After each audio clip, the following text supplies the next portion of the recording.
ભરૂચ પોલીસના ઇતિહાસમાં સૌથી મોટા ધડાકો, પહેલીવાર 11.62 લાખનું હેરોઇન ઝડપાયું હતું। બેંક લૂંટના આરોપીઓ નશામાં કારોબારમાં પકડાયા હતા। ભરૂચ સ્પેશિયલ ઓપરેશન ગ્રુપ એ જિલ્લાના પોલીસ ઇતિહાસમાં પ્રથમ વખત રૂપિયા 11.62 લાખની કિંમતના હેરોઇન ડ્રગ્સના જથ્થા સાથે બે રીઢા ગુનેગારોને અંકલેશ્વરમાંથી ઝડપી પાડ્યા હતા। પકડાયેલા બંને આરોપી અગાઉ અંકલેશ્વરની યુનિયન બેંકની લૂંટમાં પણ સામેલ હતા, જે હવે નશાના કારોબારમાં સક્રિય હોવાનું બહાર આવ્યું છે। એસઓજી ટીમે મળેલી ચોક્કસ બાતમીના આધારે અંકલેશ્વરના સાળંગપુર વિસ્તારમાં રેડ કરવામાં આવી હતી।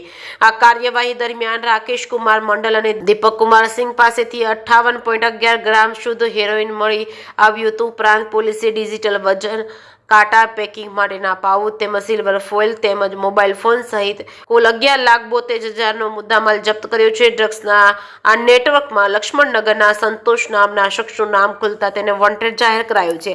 અંકલેશ્વર શહેર બી ડિવિઝન પોલીસ મથકે એનડીપી એક્ટ હેઠળ ગુનો નોંધી આ ડ્રગ્સ ક્યાંથી આવ્યો અને કોને સપ્લાય કરવાનો હતો તે દિશામાં પોલીસે તપાસના ચક્રો ગતિમાન કર્યા છે। જેકેસિંહ ગુજરાતી સાથે કેતન મહેતા, ભરૂચ। ભરૂચ જિલ્લામાં અને ખાસ કરીને અંકલેશ્વરમાં નો ડ્રગ્સ ઇન ભરૂચ અને zero tolerance for drugs in Ankleshwar આ કેમ્પેઇન અંતર્ગત ગત રોજ 14/1/2026ના રોજ ભરૂચ એસઓજીએ અંકલેશ્વર વિસ્તારમાં રેડ કરી અને એનડીપીએસનો એક ખૂબ જ મોટો કેસ કરવામાં સફળતા મેળવી છે, જેમાં બે આરોપીઓ રાકેશ કુમાર મંડલ તથા દીપક કુમાર સિંહ તેઓને ઝડપી પાડવામાં આવ્યો છે।